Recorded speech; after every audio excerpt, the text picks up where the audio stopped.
And action. What's going on, folks? What up, everybody? Finally about time to talk movies again. Oh, yeah, it's been a hot minute, but hey, we're back. Back at it again. Back in Back action. in the saddle again. I'm back. I'm back in the saddle again. Fuck yeah, dude. It's been about a month or so, but at least 3 weeks. I got a ton of fucking movies I've watched That's awesome. over the past few weeks, and I won't take too long on them though. I watched a couple movies, but mostly I've watched a lot of TV shows. I want to talk a little bit about that. You know, Sure. Yeah. TV's good too, especially TV is fucking. They're damn near as good as movies now, you know what I mean? With shit I've been rewatching Better Call Saul and shit. Oh, and that's nice. A great yeah, show. I need to watch that, man. You haven't seen it? I saw Breaking Bad, but I never saw the Better Call Saul. So. Oh, it's so good. It's different. It's a little different pace and shit. Yeah, it's a little funnier too, isn't it? But he's one of the best characters in Breaking Bad, yep. fucking Saul. So, yeah. Anyways, let's do a snapshot and we'll get into this bitch. I don't know what I want to do.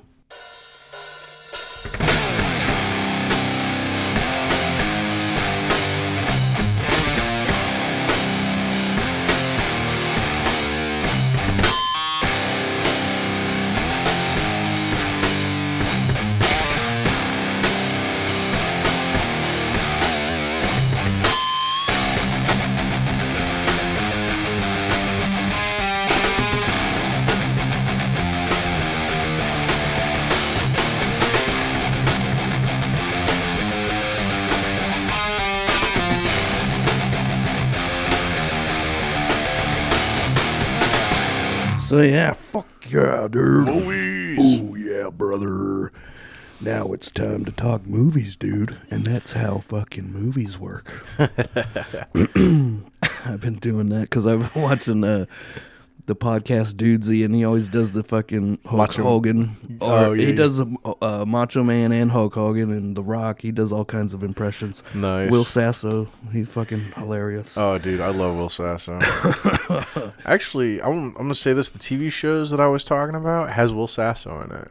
Loudermilk. Yep, you already knew. Dude, I love that show. That show fucking rules. That's dude. what I spent a lot of my 2 weeks doing, was watching Loudermilk. We were just talking about it actually this morning because Nate's been watching it too. Yeah, I watched all 3 seasons in the group chat, and I was like, hell yeah. I was like, Mike, you need to watch this show, bro. Dude, he really does. It's because it's by one of the Farrelly brothers from Dumb and Dumber and all them. Yeah. And I think the other one helps in some way too. But yeah, Will Sasso, Ron Livingston, fucking, and you got Brian Regan in there, the comedian. He's I forget his name in there, but what character is he? He's in the group, the AA group or whatever. He's what does he look like? Muggsy? Is that Muggsy. Yeah. Okay. Yep. I know exactly. Yeah, he's great. You should check out his stand-up, bro. It's fucking hilarious. Anywho's, yeah. You know what's wild? You know the crazy black dude in the first season? Oh, who yeah. Smokes that wears the leather jacket? Yeah. What's funny is, it's not funny, it's kind of sad, but he's actually an addict in real life, and that's why he's not in seasons 2 and 3. They had to write him off the show because he totally fell off the wagon. Wow. Yeah.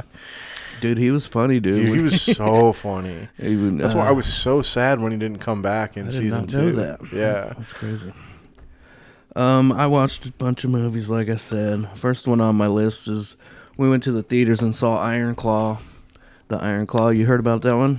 Oh, the wrestling movie. Yeah. How was it? I wanted to see that. Really fucking good. Well, fuck it. I might go do that on Monday then. That might be my little Monday treat to myself. I don't know if it's still in theaters or not, but that'd be a bummer if it's not. Yeah, because this was in December we went. Before Christmas, I think. Oh, shit. Maybe not. I can't believe it's almost fucking February, dude. It's crazy. Yeah, I really loved it. It's very fucking...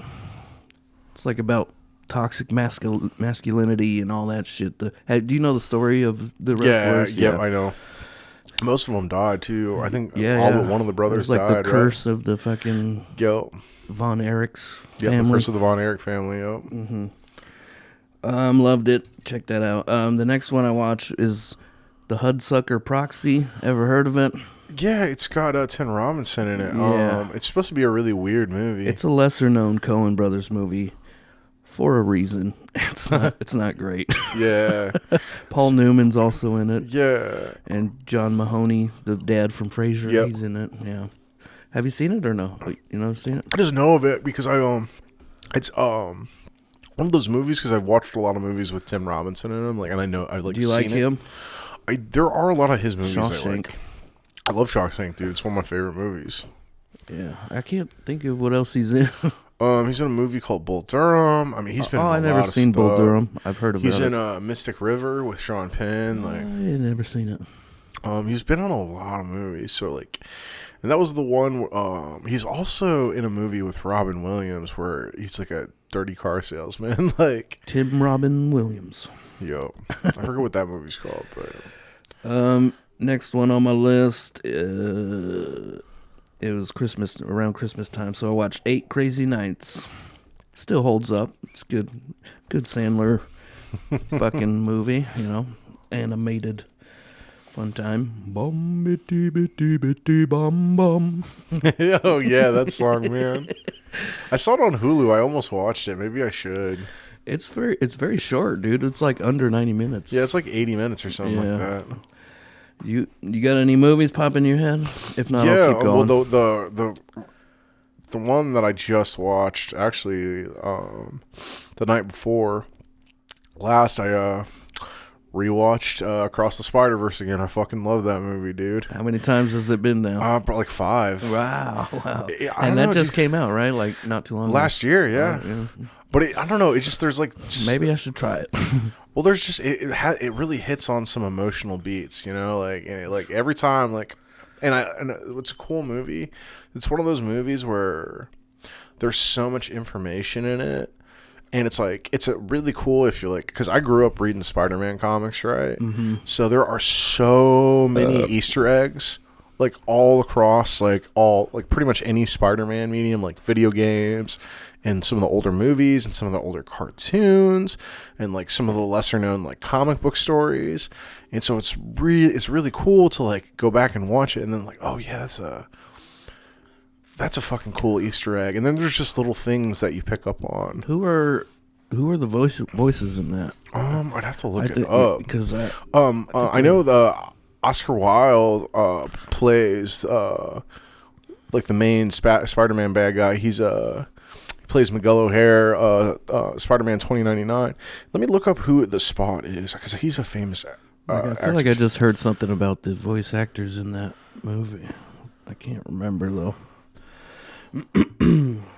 Give it a goog.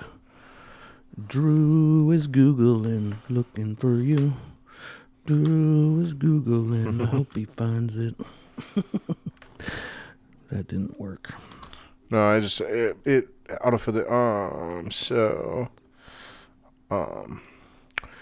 Jason Schwartzman is the Spot. I love that guy. And then do you know Daniel Kaluuya? He's like in Get Out. He's in a bunch of. He plays a character called Spider-Punk in that. That's what I remember. Yeah. Yeah. He's a Spider-Verse guy.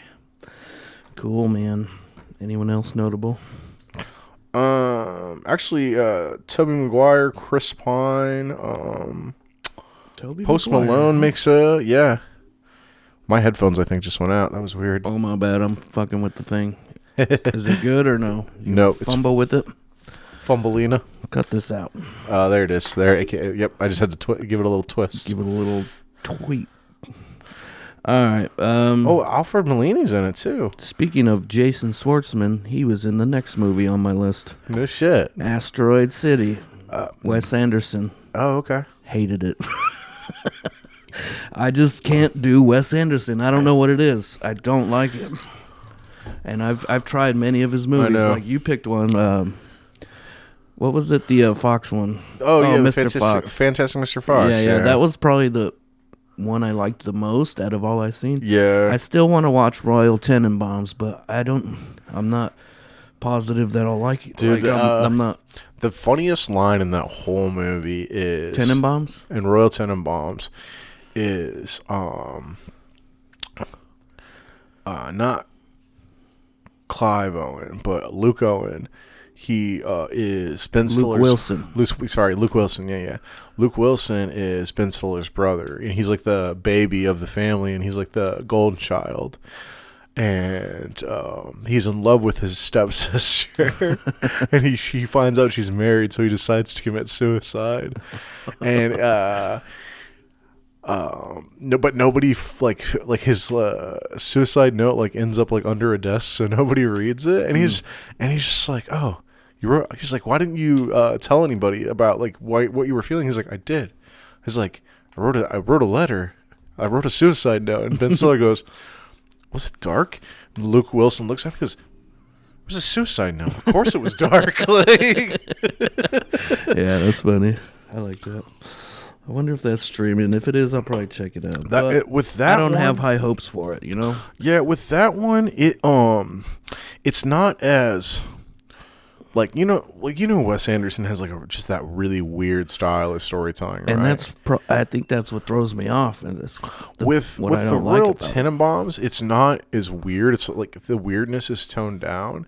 It's much more like a very dry humor. All right, like that. Of course, it was dark.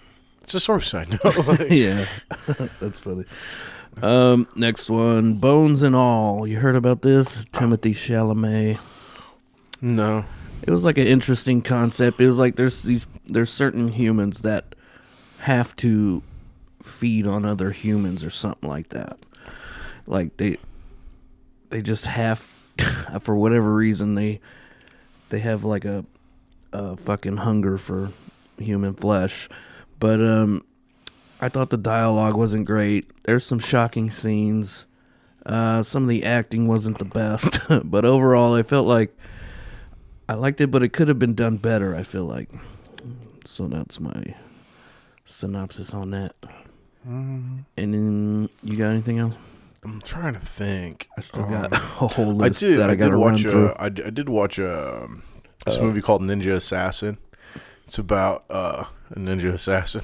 it's one of those self-explanatory. Like, yeah, it's just like a fun action. Like there's really no plot. It's just, a bunch of fucking dudes beating each other up and killing each other. It's a fun little watch, man. It's only like an hour and 20 minutes. Stardust Memories is the other one. The next one. I really don't even remember this movie, to be honest. What is Stardust Memories? Oh, is that the Woody Allen one? I think so. I chuckled. Here's what I wrote. I chuckled a few times, but I've seen a handful of his movies, Woody Allen, in the past couple of years, and ultimately I think they were before my time, you know what I mean? Yeah. Because people love Woody Allen's movies. I don't know about some of his action in the real world. Yeah. It's like Roman Polanski. I mean, he made good movies, but he's a fucking scumbag. Speaking of Roman Polanski, I watched Once Upon a Time in Hollywood again. That's down there on the list. But yeah, so I just think Woody Allen might be before my time, but there's some funny shit. Sure. But yeah. But yeah, I guess Once Upon a Time in Hollywood, you've seen it, right? Oh, I love that movie. Fucking love it, dude. And that's a great one. I think it might be one of my favorites, dude, from Tarantino. Honestly. Yeah, I still need to watch Killers of the Flower Moon. Like, Scorsese. Yeah. Fucking loved it. It's super long, but still loved it. That's the reason I haven't watched it. I know. Really haven't had time to sit down and watch a movie that long. It deters people, the runtime, you know? And it's like I want to see it. It's just like I really need to have like a day where I'm not doing shit, where I can like really sit down and enjoy it, you know what I mean? Oh, yeah. 'Cause that's one of those movies I want to get sucked in. Once Upon a Time in Hollywood's kind of like that too. It's a long ass movie, man. Yeah, and it's a great but it's movie. Beautiful. It's gorgeous, and I love old Hollywood too. Like fucking Tarantino does. Like it's just so cool. I just love like. I think in this movie, I think this is the movie where Tarantino has the best build up to violence when it happens, you know what I mean? Sure. Because we get it twice, right? We get that scene where Bruce Lee. Well, no. Okay. That one's funnier, more funny than it is. It's Throws funny. him into the car. Well, and it's funny because how he portrays Bruce Lee in that movie is like kind of totally opposite of how Bruce Lee was in real life. Is that right? But the reason he did it though is there are a lot of stories of Bruce Lee beating the shit out of like Hollywood stuntmen, like really like piecing them up, right? Like really piecing them up. And then there was like a famous martial artist who kind of like put him in his place, and he stopped doing that shit, right? That's hilarious. So, and that's kind of what that scene is an ode to, is like that, like the true story. Whereas like, but Bruce Lee was by no means like cocky like that, right? Like he was actually a really humble and philosophical person. Like he was very, like a very deep thinker. So, it was just it was actually kind of funny to me that he was like made him such an arrogant asshole. You know what I mean? Yeah. Because in real life, when someone asked Bruce Lee if he could beat Muhammad Ali in a boxing match, he's like, no, Muhammad Ali is 6'3" and 200 pounds. He's like, I'm 5'8" and 140 pounds. He's like, he would kill me. Bro, they were just discussing that on the episode of fucking Better Call Saul that we watched recently about Muhammad Ali versus Bruce Lee. Yeah. Was it? Yeah. Well, and the truth of the matter is like Bruce was like honest. He's like, in a boxing match, like he would beat the shit out of me, right? Like, and honestly, in like a street fight, it probably wouldn't go too much different. The only thing that he would really have on Muhammad Ali is the boxer's weaknesses is their legs. They're not used to getting kicked in the legs, and that would be kind of like be the only thing I could think that Bruce Lee could have done that would have jarred Muhammad Ali, because Muhammad Ali was a really quick boxer too, right, for his size. But boxers aren't used to getting kicked in the legs, and that can be a really jarring. Like when you're not used to it, and the first time you take a really hard leg shot, and like somebody kicks you in the nerve in your leg, like dude, it's a wild feeling. Like, have you seen that clip of fucking it's like UFC or something where the guy kicks the guy and his leg snaps in half, bro? Oh yeah. Oh yeah, it's wild that shit. It was crazy. Anyways, we gotta run through these. Next one, Super Troopers. We were at Mike's and we watched Super Troopers. We were supposed to watch fucking There Will Be Blood, but nobody seemed into it, so we threw on Super Troopers. Oh, you know what? I did watch Waiting again. Yeah, that's fun. Movie. It's a fucking. I was like, that's pretty much my life, dude. It's what I deal with on a daily basis. I watched Society of the Snow. Have you heard about that one? No. It's like a foreign, I think it's Argentina or something. I forget. But it's like, it's about like a soccer team or something that their plane goes down in the fucking snowy mountains and shit, and they have to end up eating each other and shit. That's my brief synopsis. I thought it was good, but I watched the dub version, so it's kind of seems weird. I should have just read the movie, did subtitles, but it's worth a watch. Next one, May December, with Julianne Moore and fucking what's her bitch ass from the Black Swan. Oh, Natalie Portman? Yeah. I liked it. I thought it was really good. After that, I rewatched Welcome to the Dollhouse. Pretty good. I forget the guy's name who wrote it or whatever, but he's got some very fucking controversial movies, and that one's one of them. We gotta watch fucking the other one sometime. Okay. Anyway, I can't remember. I know what I'm picking this time. Like So do I. They're probably going to be vastly different movies too. Probably. My next one, I rewatched The Florida Project again. Fucking love it. Yeah, great movie. Love it. We got a whole episode on that one, brother, and you can go back and watch it now, dude. This one wasn't a movie, but it's kind of a twofer. I watched a couple stand-up specials too. I watched Dave Chappelle's new one, which honestly I really wasn't very impressed with it. Keith said he liked it. It was okay. Like, I mean, I laughed because it's Dave Chappelle, right? But sure. But at the same time, I don't know. It felt like He's still on the trans thing, right? That's what Keith said. He had a trans joke or something. Yeah, he had like a couple of them, and it's just like it's like every special he's got. Yeah, and at first it was funny, right? Because he was doing it because they like were trying to cancel him, and they told him like you can't make jokes about it. So he's like, "Fuck you."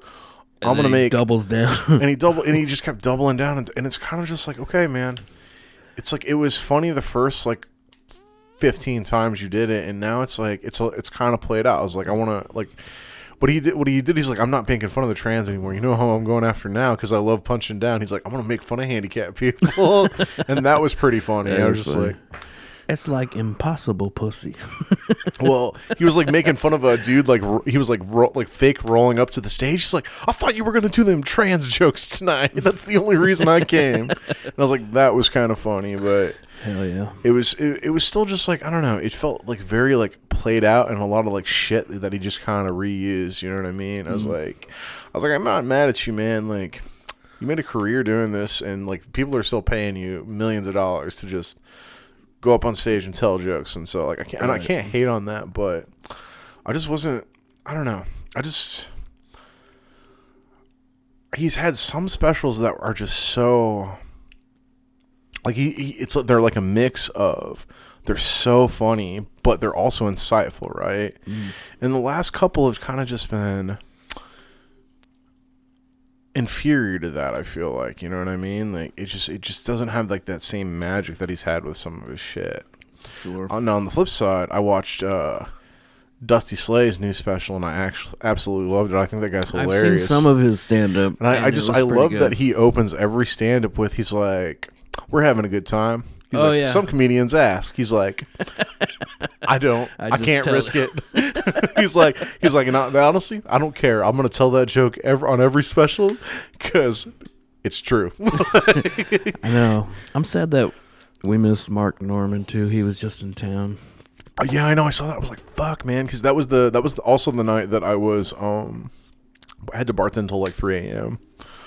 But I told myself I wasn't gonna go to too many shows this year. I wasn't gonna overdo it because I did it. I mean, with the past however many years, I've been going to fucking way too many shows. No, I'm going to one. It just fucking drains your bank account, dude. Yep. I'm going to one in May. I'm going to see a band called Architects. They almost never tour in America, so me and Chris are going to that. What's cool is I'm like starting to go to a lot of shows with Chris now, and I'm like, it's cool because hell yeah, dude. It's like a way for us to like hang out. Good more. Dude. Yeah, he's met him a once. great dude. Baroness. Good time. Yep.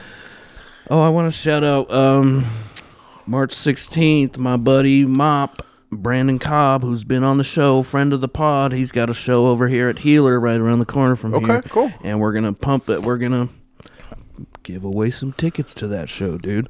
March 16th? So keep I'm going to put that on my calendar. Mm-hmm. I'll keep you posted. Stay tuned into the pod, and we're going to do a giveaway. It's going to be fun. It's on a Saturday. All right, real quick. Bust through these. Yep. Rapid fire them. Bam, bam, bam, bam. Zodiac. People really love it. I didn't care for it. No, it's just so dialogue slow. heavy. It's It's so slow. There's not man. a lot of action. People love it, though. And then this one was like a double movie. Not a double movie, but two movies that are like a sequel. Punching the Clown. Do you know who Henry... What's his name? Fuck. He's a comedian with a guitar. Henry Phillips. No. Yeah. So these are they're like kind of independent movies, I think. But Punching the Clown is him, and it's just like about his life, how he fucking going through comedy, trying to get stage time and all that, and then Punching Henry is the sequel, and they're pretty good. Once Upon a Time in Hollywood, we talked about that. Burn After Reading. I watched that again. That's a lot of fun. Brad Pitt is so fucking funny in that movie, dude. He is hilarious in that movie, dude. And then I love John Malkovich. And I fucking, you got Tilda Swinton in there. You got fucking Francis McDormand. You know what? I thought of another Richard movie Jenkins. I watched that I forgot that I watched. What's that? I fucking watched Con Air, dude. Never seen it, dude. It's got a John Malkovich in it. He's like talking mad shit to the security guard, and he's like, Cyrus, he's like, too bad, virus. He's like, you just have to sit there and shit your pants. And John Malkovich looks at him. He's like, you're a funny fucker, aren't you? Paid the man his money. Yeah, that's my favorite. That's my favorite John Malkovich performance. Paid that man his money. What about how the fuck are you doing this? It's so funny. How about John Malkovich or being John Malkovich? That's a great movie. I want to rewatch that. Fucking pick it for the pod, dude. I'll watch it again. Well, I already picked it once. So back in the day. That was with Mike, not with me. That's true. And you know how I like to repick movies. Hey, and I'm fine with that. Because a lot of the time I haven't seen them or I haven't seen them in a while. That's true, brother. And that's how time works, dude. Sorry, I gotta quit doing that. Last one on the list, Past Lives. I loved it. It was pretty good.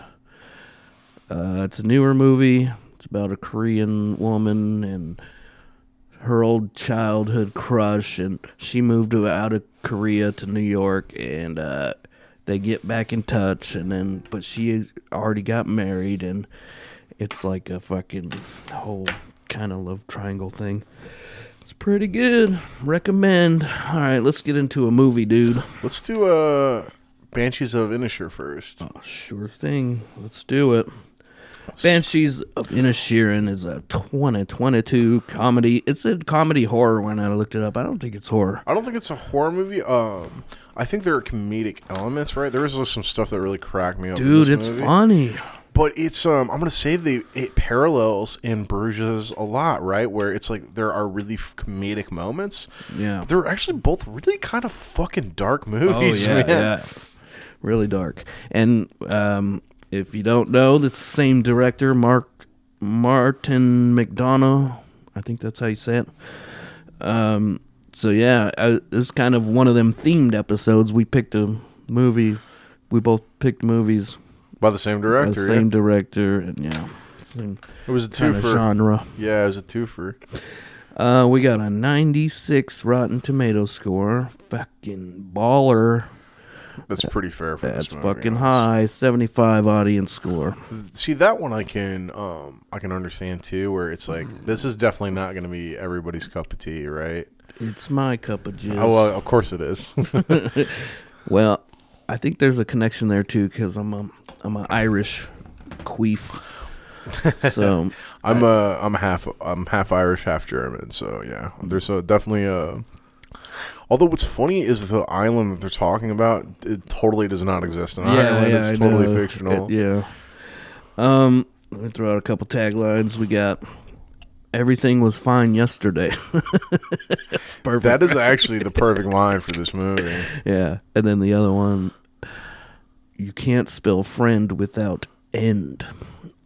Yeah, the first one's better. First one is definitely better. Everything was fine yesterday is the perfect tagline for this movie. And I just gotta say, man, this fucking movie is beautiful, dude. Like the cinematography, it's just the location, everything is fucking gorgeous. And the same can be said about In Bruges, bro, because they're both fucking just beautiful fucking movies, dude. They just they're very pleasing to the eye, aesthetically. And I think Barry Keoghan is fucking great. That guy, you know what I'm talking about? Yep. The kind of dumb kid. They play like he's kind of the dumb one of the village or whatever. Is that Dominic? Yeah. The movie? Yeah, Dominic, yeah. I fucking love that guy, dude, and I seen him recently in that Saltburn movie. Strange, weird movie, but I liked it. There's some shit you've never seen before in a movie, in that movie. I got you. Love Barry Oh, and he's in fucking Killing of a Sacred Deer. I'm going to pick that one. Dude, have you seen that? No, I haven't. It's on my list. I want to watch it. I will pick it eventually. Because I read the synopsis for it, and I was like, synopsis. It's so for strange, dude. And that's that director Yorgos Lanthimos or whatever. He's the one. He's got that new movie, Poor Things, which I still want to see with Emma Stone and Mark Ruffalo and fucking Willem Dafoe. Looks fucking interesting to say the least. All right, so we're on an island off the coast of Ireland. Fucking beautiful. And Colin Farrell is also in Killing of a Sacred Deer, so they both worked together, Barry Keoghan and Colin Farrell before, so, and they're both Irish. I like that. It's funny because they're both in the other movie we're about to talk about too. Yeah. Well, not Barry Keoghan. Oh, you're right. What's that guy's name? The other fucking You know guy. The guy I'm talking about. Yeah, the older guy. The older guy with the round face. Fuck, I know his name, but I don't. Give it a goog. But yeah, this movie is just like it's about a couple of friends, and one day he doesn't want to be friends no more. One of the guys, and which is just such a Brendan Gleeson, by the way. Got you. It's just it's so funny and odd, right? Where he's just like, you know what? We've been friends for 20 years. I don't want to be your friend anymore. Yeah, it's like it's funny because it's like kind of childish in a way, right? Like, it really is. Yeah, he's like, no, I'm not your friend anymore. Don't talk to me. And it's like, what? He's like, you're boring. I've always been, and that's what I love. I love when his sister yells at him. She's like, "What are you talking about? He's always been boring. He's always been dull." I think they use the term dull. Yeah. Yeah. It's so it is childish, dude, but he ultimately it's because he wants to work on his music, right? He doesn't want distractions. Yeah, he just wants to make his mark in the world, right? He wants to be remembered for something, right? He wants to leave his fucking legacy or whatever. Yeah, leave his legacy. And it's like, I can understand that, but at the same time, just like, can't you do both? I'm sure you can. Yeah, he's just like, hey, just leave me alone for a bit. Like, let me get this done. You know what I mean? Like, give me like a couple weeks to or a couple months to work on this. Yeah. That's something I found so interesting, though, is he was so adamant about it. Because at first I thought it was like an empty threat, right? Mm-hmm. When he's talking, big spoilers now. Wait, did you know what the movie was about when you started it? No. Oh, cool. That's cool. So you're just like, he doesn't want to be friends, and yeah. I was like, what? I was like, what the fuck? What is going I was like, on? yeah. I was like, man, Colm is really kind of a dick. Yeah. Yeah, and it's so basically he won't stop bothering him, and yeah. Oh, you said you were gonna spoil something. Yeah, so he makes the threat. I was like, I'll cut off a finger for every time you talk to me. Yeah. You think you're not gonna cut off your finger. You're fucking trying to make music. Why would you do that? I know, it's very counterproductive. Funny, but and that's why it's also like, I was just like, this is like so childish. He's like, don't talk to me or I'll mutilate myself. Like, and he does. He cuts off his fucking finger, and I was like, he throws it at the door and shit. Yeah, and he comes walking in. He's like, I can't believe he actually did it. Like, you know what I mean? Yeah. And she's like, yeah, you probably shouldn't talk to him anymore. But then he starts to get upset, like Colin Farrell's character. He gets pissed at one point. He's like, "What the fuck is your problem, dude? Yeah, you just all of a sudden don't want to be my friend." And I don't know, dude. Well, so there's a night where like they're supposed to play a show at the bar, right? I think it's like with Duncan or however you say that guy's name, Barry Keoghan, and Colin Farrell. Yeah, Colin Farrell tricks his character into like leaving, right? And after Colm finishes his like music, he's like, all right, I think we can be friends again. And then, more stuff happens too, right? Like, Dominic's dad beats him up for like, because he gets mad at him for drinking his alcohol, and then so he's just fucking passed out drunk on the chair with his fucking cock out. Yeah, yeah. That was kind of wild. I wasn't expecting that. Yeah, and he just like, he beats the shit out of him in that square. And then Colm gives him a ride home because he feels sorry for him. Because like he knows he's part of the cause of like this drama, right? Is because like he's kind of like his ex-friend is, let's say Colin Farrell, because I can't remember how to pronounce his name, but Colin Farrell is like lashing out at like the town, right? And Dominic's dad.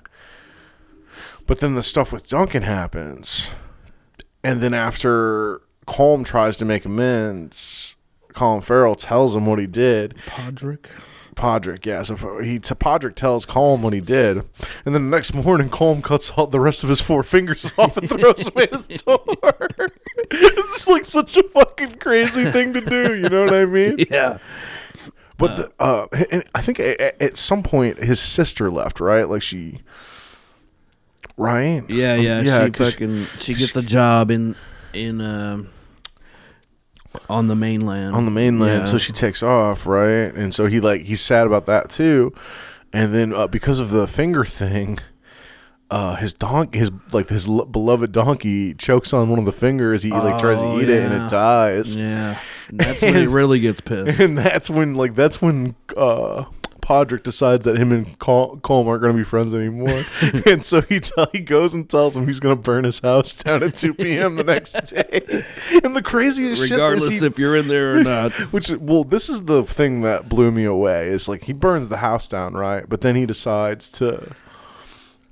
Does he get his dog and save him when he realizes he's inside? Or does the dog... Because I can't remember how that happened. Well... He liked the dog. I think he took the dog out before he... I can't remember exactly, but... Because I remember... The dog wasn't in the house when they burned. Right. Well, in Colm, I can't remember if Podrick saves him or if someone... I don't remember that part. But I do remember what Podrick says to him after, because Colm was like, okay, I guess we're... Yeah, he's like, okay, I guess we're even now. He's like, well, if you would have been in the house, we would be. Like, I was like, holy shit. Dude, that's so funny. Did you watch it twice like you said you were going to? I didn't get the chance to, man, because of work. Yeah, cool. I meant to. Yeah, it has been a couple weeks since I watched it too, so both of these movies. So maybe a little rusty. Yeah. Well, and I remember a lot of In Bruges a little bit better. Like, well, you've seen that one more, right? Yeah, I've seen it before, so I've seen it more than once. Okay. I really feel for fucking Dominic, dude. His character, I love the way he fucking portrayed that character, and like the part where he asked what's her name, the sister, if she would ever fall in love with a guy like him or whatever, and she just kind of breaks his heart, dude. I was like, oh man, that's terrible. But he's again like he's kind of a simple guy, and yeah. God, I love him. I don't really have a lot of more notes. Oh, there's like a war on the mainland or something, right? And it kind of ends up being a war on the island, dude, between these two guys, brother. Yeah. So I thought that was neat. Anything else you guys say about this? No, man. I was just kind of like, I should have expected what I was getting into because I watched this after In Bruges, so I was just like, I should have known. I was like, what the ride that I was going to be in for, but I really wasn't expecting the finger thing. Like, I wasn't expecting it the first time, but then the second time, he fucking did it again. Like, you know what I mean? Yeah. That was the wildest part of the movie, was him cutting off his own finger. I was like, what the fuck? Trying to see if there's any other movies that were made by Martin McDonagh that I've seen. I've seen 3 Billboards Outside of Ebbing, Missouri. I thought it was okay. Some people hate it. He did 7 Psychopaths. Oh yeah, that is him. Yep. Yeah. I love that movie, dude. Ooh. And you can watch that episode on our fucking On the YouTube. podcast. Yep. Go back a few. Honestly, of his movies, I think Seven Psychopaths is probably my favorite. I think Banshees is my favorite. Hey, that's fair, man. All right. Well, I just vibe with the humor in Seven Psychopaths more. I really liked it. It was funny. Dude, I love Sam Rockwell in that movie. Like he's fucking he is the person that sells that movie for me. But everybody's so good though, right? Like, damn, I need to watch that movie again. But fucking Woody Harrelson is great. Oh yeah. Colin Farrell's great in that movie. Tom Waits is hilarious in that movie. Oh yeah. And Christopher Walken is fucking great in that movie too. It's actually one of my favorite roles that he's in. Like Walking Texas Ranger. No. All right, so rewatchability. I would watch it again. 100%, dude. I love it. Maybe give it about a year or something. Maybe I'll rewatch it. Yeah. Rating then. What would you rate it? I'm kind of similar to the audience score. I give it a solid 7. Like, hell yeah. I probably go maybe 8 or so. Now that I think about it, usually I write down my rating, but I didn't this time. So, yeah, dude, I fucking love it, man. Colin Farrell's a beast. They're all great. yeah. It's a lot of great performances. Yeah, and we're about to get into another movie with great performances too, right? Yeah. Do you need a beer or something? Yeah, I could use another. I won't deny it. All right. 1 second. We'll be right back. I won't 2 deny it shakes if of a you, lamb's tail. Supply it. Like ice cold beer. B-double-E-double-R-U-N. Beerun. All right. In Bruges is how you pronounce it, right? In Bruges, yep. Yeah. Even though there's a S on the end. Hey, those wacky Europeans, right? You got that right. 2008 crime thriller. Martin McDonagh. Screenplay by him also. We got 85% on the Rotten Tomato score. 87 on the audience, so pretty similar. Yeah. I think that's I fair. think with this one, it's like it's a little more quippy than Quippy. Banshees, and I think that's why the audience it's the humor. There's a little more humor I feel like in this one than in Banshees. Banshees is like more like comedy drama. I feel like, you know what I mean. Mm-hmm. Which I vibe with more. Yeah, which you vibe with more. And this one's like comedy drama, but it's heavier on the comedy until like towards the end of the movie, right? Yeah. And then it becomes much more of like a drama, almost like crime thriller. Totally. Let me throw out a couple taglines. Shoot first, sightsee later. That's pretty good, actually, for this Pretty good. movie. Other one is, how do you want me to kill you? That's funny. Oh, it's kind of so our two main characters, Colin Farrell and Brendan Gleeson, are assassins, right? And they're been sent to Bruges, like, right? And they're supposed to be there for 2 weeks because they fucked up on a job, They fucked up on a job, but you're not really given the details for the first half of the movie, right? Right. So Colin Farrell's character, he's like, well, we're in this boring fucking place. And so... But it's beautiful. Again, like I said, these movies are fucking gorgeous to look at. That was kind of the funny between the duality between their characters. Yeah, because he hates it. He hates it. Colin Farrell hates it. The other guy wants to sightsee, and Colin Farrell just wants to drink the whole time. Yeah. He's like, well, come on. Let me at least go to the pub. He's like, no, go to sleep. Right. It was just so funny. And so that's like, they're probably there for about a week, and that's what they're doing. And then Colin Farrell spends a night out drinking, and he runs into a movie set, where he meets a little person and his kind of like love interest for the movie, right? Mm-hmm. And it kind of he ends up going on a date with her. And he gets in a fight with a couple Canadians who they're really kind of being assholes, but he kind of goes over the line and like knocks the guy out right in the restaurant. Oh yeah, Yeah. I was thinking about when he was fucking roasting the Americans, the fat. Oh, dude, that part is so funny. He's like it's a narrow walkway. I'm afraid you might get stuck. But it's so funny when Brian Gleason comes down. And he's like, oh, you're going up the tower, but it's really narrow. he's like, God, all you Europeans are such dicks. Yeah, that was good. It's so funny. I love that he's chasing him around and then he gets out of breath. And Colin Farrell, he's like, see, you'll never make it up the stairs. That's so fucking silly. I love it. Oh, it's a great scene, Clowning man. on fucking Americans. But there's truth. Yeah, there's Truth there. a truth in comedy a lot of the time. You got that right.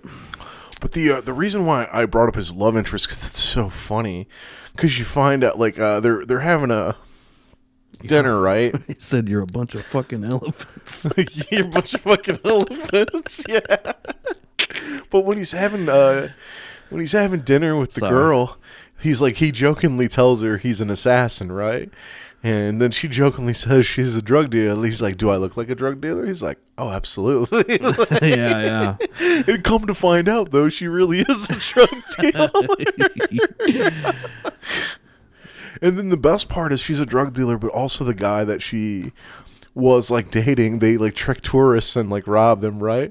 But when he tries to do it to him, he fucking knocks the guy down and steals his gun and then shoots him in the face so the blanket blinds him. He's like, you know, if you're gonna do this, you should probably use a real gun next time. Yeah. I remember now. Yeah. Yeah, like I said, these movies are a little hazy, but Yeah. So it's in Belgium, right? That's where Bruges Bruges in Belgium, yep. He's like, there's a lot of fucking language that people find problematic today, you know, like midget, retarded. they say midget, retarded, and cunt too. Like a lot of people get offended by cunt. Sure. The priest he murders is also in there. In There Will Be Blood. Oh, that guy. Yeah, that's right. Well, so we can get into the dark part of this movie, right? The reason they're hiding out in Bruges. So you come to find out that this was Colin Farrell's first hit, like they're hiding from, right? Mm-hmm. And he had shot the priest. That was his hit. The problem is he let the priest kind of get away a little bit. And so some of the bullets he shot through his torso went into the like church hallway, and there was a kid sitting there, and he like blew this kid's brains out, right? And it's like that's a big big spoilers, everybody. Big spoiler. You know what we do here? We spoil shit. We spoil movies. But that was the heartbreaking part of this movie. Yeah. Like, oh, this guy killed a kid, and like. That's why they're laying low. And then it all Bruges. makes sense. It was like, this is why they're laying low in a nowhere place city like Bruges, because nobody's gonna go looking for them there probably. Right. And that's the thing too, is the whole time is Brian Gleason's character. It's like he knows that he has to kill Colin Farrell, but he just doesn't want to do it because he knows it was an accident, and two, he's just a young guy, right? Like, and they're kind of friends, dude. Yeah, he likes him. I did think that was an awesome way to kill the fucking priest who was like in confession and shit. Yeah. He's like, doesn't he like confess? He's like, he confesses. I killed someone or whatever, and then he shoots him or something. Yep, that's exactly what happens. Is he confesses, and he's like, "All right, Father, now confess your sins," and then he shoots him through the confessional. Does he say like, "I'm about to commit a murder" or something like that? Yes, he says, "I'm about to commit a murder." Yeah. Yeah, I thought that was pretty neat. See, the part that fucked me up in this movie is the entire time Brian Gleason is trying to get the courage to go shoot Colin Farrell. And so when he shows up in the park, he's about to shoot him. But then he sees that Colin Farrell is going to commit suicide, and he stops him from doing it, even though he's supposed to shoot him in the head. He's like, "What the fuck you doing?" Yeah. It's a heartbreaking moment because he's like, "I shot a kid." He's like, I don't deserve to live." It's I don't know, man. That was the twist in the movie. It was like, damn, it really gave it a layer, right? Sure. And that's a now we'll get into Ralph Fiennes' character, who's like the big boss. By the way, because everybody calls him Ray Fiennes or whatever. Yeah. And I figured out why. I Googled it. You might hold on. Okay, the BAFTA winning actor's name is actually pronounced Rafe Fiennes. So that's what it is. There's a F at the end of it. Rafe. People say Rafe or Ray Fiennes, but I think it just kind of blends into his last name. You know what I mean? So it's pronounced Rafe. The first name. Got you. So yeah, I had to get to the bottom of that because I brought it up before. If you look at it, you just read it. It looks like Ralph Fiennes. Yep. But apparently, it's pronounced Rafe. What? No shit. Where's that guy from? Do you know? I'm pretty sure he's from the UK. Like, I'm not sure if he's English or he's from Wales, but yeah, he's definitely from the UK. Cool. Well, yeah, I had to put that in my notes because I was like, yeah, we finally figured it out, yeah. So we'll pronounce it Ray Fiennes like everybody else does. But it's not Ray because that's what threw me off. Everybody was saying Ray, or at least I heard Ray Fiennes because, like I said, it blends into the last name. Anyways, where were you going? What was you saying? Yeah, well, we kind of enter his character, right? He's the big boss man. He wants Brennan to shoot Colin Farrell because he's like, you killed the kid. He's like, I don't care if it was an accident. He's like, we have to have some kind of code. He's like, I don't kill women and I don't kill children. And he's like, he killed the kid. And he's like, that is, you got to draw the line somewhere. Sure. And he's like, and he will not break from that. And he's like, you get it. He's right. Now, real quick, he didn't kill. Was there a reason he killed the priest? I mean, that was his hit. Like they don't get into it, but does they tell him why though? Like no, they don't ever fully because he explain, says Colin Farrell says he's like he doesn't kill out of hatred. It's kind of it's like just a job or whatever. Yep. But the priest was obviously into something dirty. Yeah, diddling a child or something. Yeah, that's what I thought. But I mean, it was a paid hit, so like that was the target, like because they're hitman, right? They get paid to knock people off. So I guess that makes sense. So there's no real emotional connection. It's just like a job, like I said. Yeah. But he fucks up and a child ends up dying, right? And that's where Rafe draws the line where he's like, no, we got to take this kid out. So he tasks.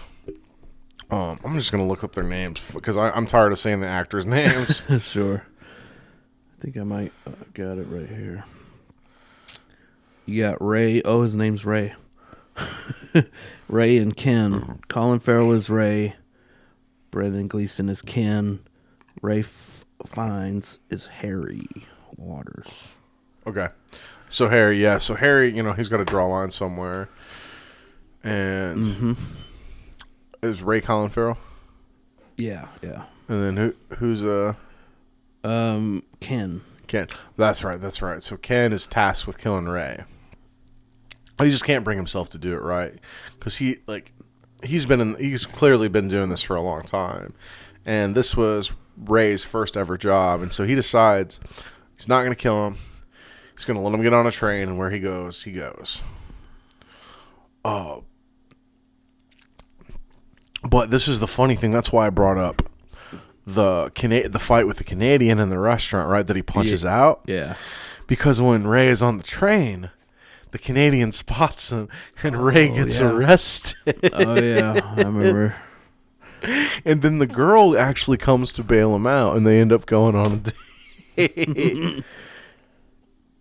Well, the dude that tried to mug Ray later, like Harry ends up going to Bruges because Ken still hasn't killed Ray. So he comes. He's like, well, I guess I got to do it myself. He's like, I'm going to sort all this out. He's like, 'cause you can't get away with killing a kid. And so the guy that tried to mug Ray is there too, and he like wants to be a part of it. And Harry basically tells the kid, he's like, "You're just a big pussy." It's kind of funny. It's a pretty funny conversation. But so Harry sets off to have his meeting with Ken, and then he ends up shooting Ken. He's like, I'm not gonna kill you. He's like, but I can't. He's like, you disobeyed me, and he's like, and I can't let you get away scot-free. You And so they disobeyed me. So they've pretty much sorted it out, right? But then the guy who wants Harry to kill Ray, who tried to mug him, who lost his eye because Harry shot a blank in his eye, and the cartridge hit his eye and blinded him. Right. He sees him with his ex-girlfriend. And so then he runs to the tower where he saw Ken and Harry go, and he tells them. And then Ken and Harry get into a big shootout. And so to warn Ray, Ken, because he's dying, he's full of bullet holes, he decides to jump off the Bruges tower. And that is what alerts Ray, right? And then him and Harry make eye contact, and they get into a whole crazy chase scene. And so it's funny because Ray, like, they chase each other all over Bruges, and eventually Ray makes it to the movie set where kind of where the little person is, but he's wearing a school uniform. Mm-hmm. And so Harry has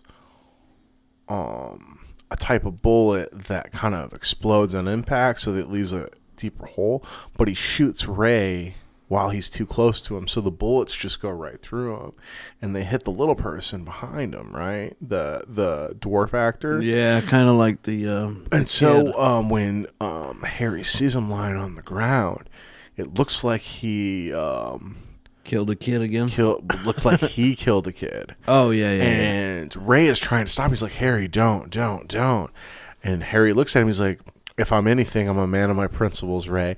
And he shoots himself in the head because he thought he killed a kid. Jesus. He's like, I can't kill you for killing a kid and then go and kill a kid. And that's right. I forgot. That's kind of the interesting thing about all these characters is they're like, they have a code. They have like they might be kind of pieces of shit and they're killing people for money. They're killers. But each one of them kind of has this code that they won't break. Like for Ray, it's he can't forgive himself, but he decides because of what he did, he's going to go do something for the world, right? And so that's his plan, is to like, I'm never going to kill anybody again. I'm going to do something positive, and for the one person I killed, I'm going to try and save 100 people, right? Mm-hmm. And then for Ken, it's I won't sell out a friend. I'm not going to kill a friend. Like, and then for Harry is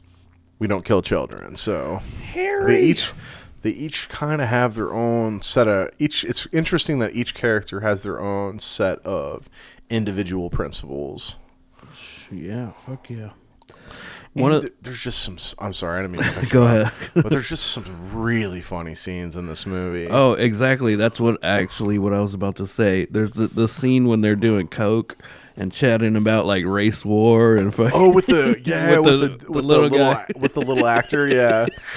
And he's got all the prostitutes. He ends up asking if all the black dwarves and the white dwarves would fight against each other.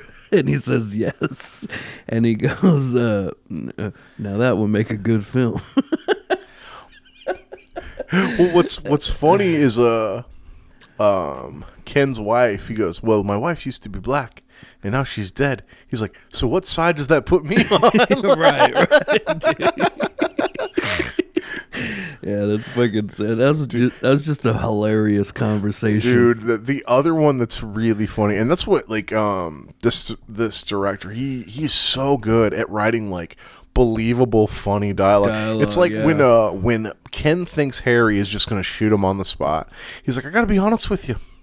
He's like, I respect you. You've been my boss. You've been good to me. But you're a cunt, Harry. He's like, you've always been a cunt, and after this, you're just gonna even be a worse cunt. He's like, and and you know what? Your kids are gonna grow up, and your kids are gonna be cunts. and then Harry looks at me. He's like, that's going too far. He's like, you went too far. He's like, all right, I take it back about the kids, but you're still a cunt, Harry. He's like, watch it. He's like, what? I took it back about the kids. You're a cunt, Harry, and you're also a hairy cunt. You're a cunt, and you'll always be a cunt. Like, that speech cracked me up, man. Yep. I think I only got a few more notes. Sure. I mean, I pretty much spoiled the whole like fucking plot line, so. I wrote down that I love this movie. And I did have an open mind going into it, but just judging from the cover and all that shit, I didn't think it was really my style. But it surprised me in the fact that I really liked it, dude. Yeah, that was the thing. Is like I think I didn't get into it that much the first time I watched it, which is why it had been so long since I rewatched it. I really fucking liked it, man. Like, so you think it went up a peg in your book? I actually think it went up a peg on a second watch. Yeah. Yeah. Fuck yeah. It seemed. What else did I write? It seems. Wait, but this shows me that even though I thought it doesn't appeal to me on the surface, I can still enjoy the fuck out of things that aren't necessarily my favorite genre.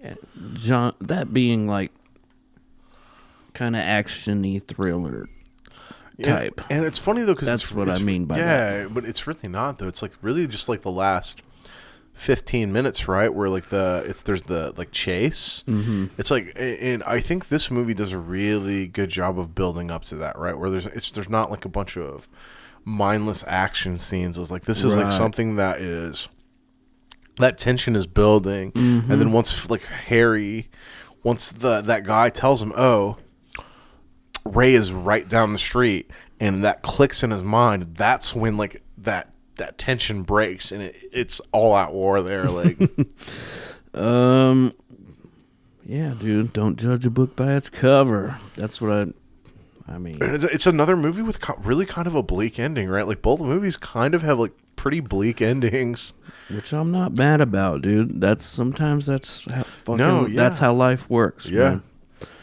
And that's how life works, dude. And that's the way the cookie crumbles. Dude, I kind of half watched that movie too, Bruce Almighty, because they were watching it out there, and I sat down and watched it.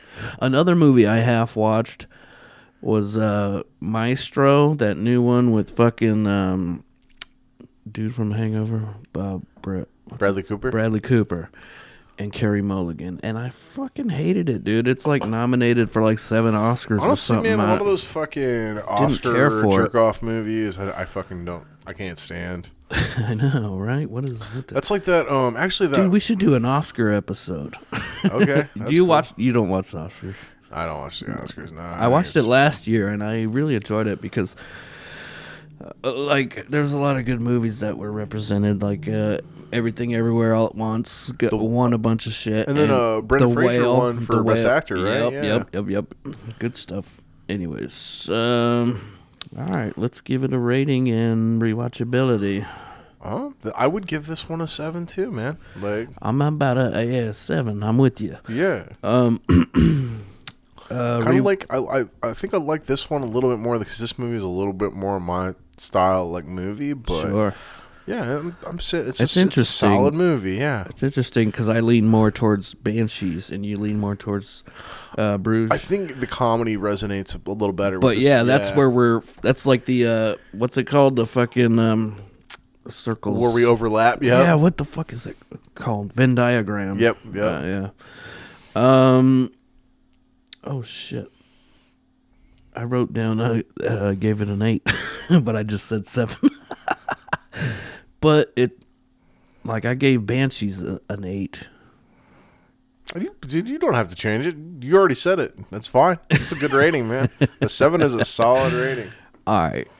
Well, I'll give it a 7.5. All right. For the first watch. You're like, I can't rate it over Banshees because I like that one better. But Yeah. No, that's maybe cool. I should boost that one up. 8.5. But anyways, yeah, you get where I'm at. I get you, man. I get you. Well, fuck yeah, dude. Good times. Rewatchability, yeah, totally. Oh yeah, I would. This was like with this one too. I feel like I could watch this one. I don't know. I'd probably need some time because there's some shit that's give it a really little time. There's some shit that's real dark in this movie. Nothing wrong with giving it a little time. Well, there's only one thing left, man. And you know what that is, dude? Picking the next movie. You got that right, brother. You want to go first or should I? I'll go first. All right, this is one I've been talking about picking, and I'm gonna pick it. Just give it to me straight. It's a John Cusack movie, and it's really he's not my favorite, but he's not my favorite either. But I like him in John Malkovich. I like him in that movie, and I like him in the movie Identity. But I'm not picking either of those movies. I've seen that one. The movie that I like him the most in is this movie, and it's called Grosse Point Blank. And so that's the movie I picked this time. Interesting. I know nothing about it, and I will go in blind. Good. You should. It's a very different movie. How old for is him. it? Is it? It's from the 90s. Okay. It's his sister Joan is also in this movie. Oh, I love her, dude. And it's also got Dan Aykroyd. She was great in fucking. It's got Shameless. Yep. It's got Dan Aykroyd, and it's when Dan Aykroyd was still funny. So like, I love him too. Yep. It's a good one. You ever had Skull vodka? It's in like the Skull container. Yeah, I know what you're talking about. It's his vodka. All right. Well, I'm picking a fucking heavy one. Of course you are. Kevin with the heavy hitters. Well, this one, my pick was, Banshees of Inisherin. It's kind of heavy, but it's very funny. It's comedy. But this one's a very interesting movie. The way they shot it and all that. But I won't get into that right now. I don't know if you ever seen it. It's called Boyhood. Nope. Oh, dude. It's got like Ethan Hawke and I think Patricia Arquette. I've only seen it once, but it's a very fucking interesting concept. And I do like Ethan Hawke, man. He's done some like movies that are like they hit hard. Yeah. I want to watch those like Before Sunrise and you heard of those? No. Anyways, there you have it, folks. Boyhood and Grosse Point Blank. Interesting. I have no idea. I don't know how well they'll pair together because you don't know mine. I don't know yours. So whatever. Well, by what you said, I'm just like they're not going to pair it all together. Okay, that's fine, dude. That's how podcasting works. That's how choices work. All right, thanks everybody for fucking tuning in. I think this was a pretty fun episode, man. A couple of great fucking movies, beautiful movies. They fucking gorgeous, great performances. Very well shot and great performances. We love them. Watch more Barry Keoghan. I fucking love that guy. All right, thanks. Peace out. See ya in Bruges.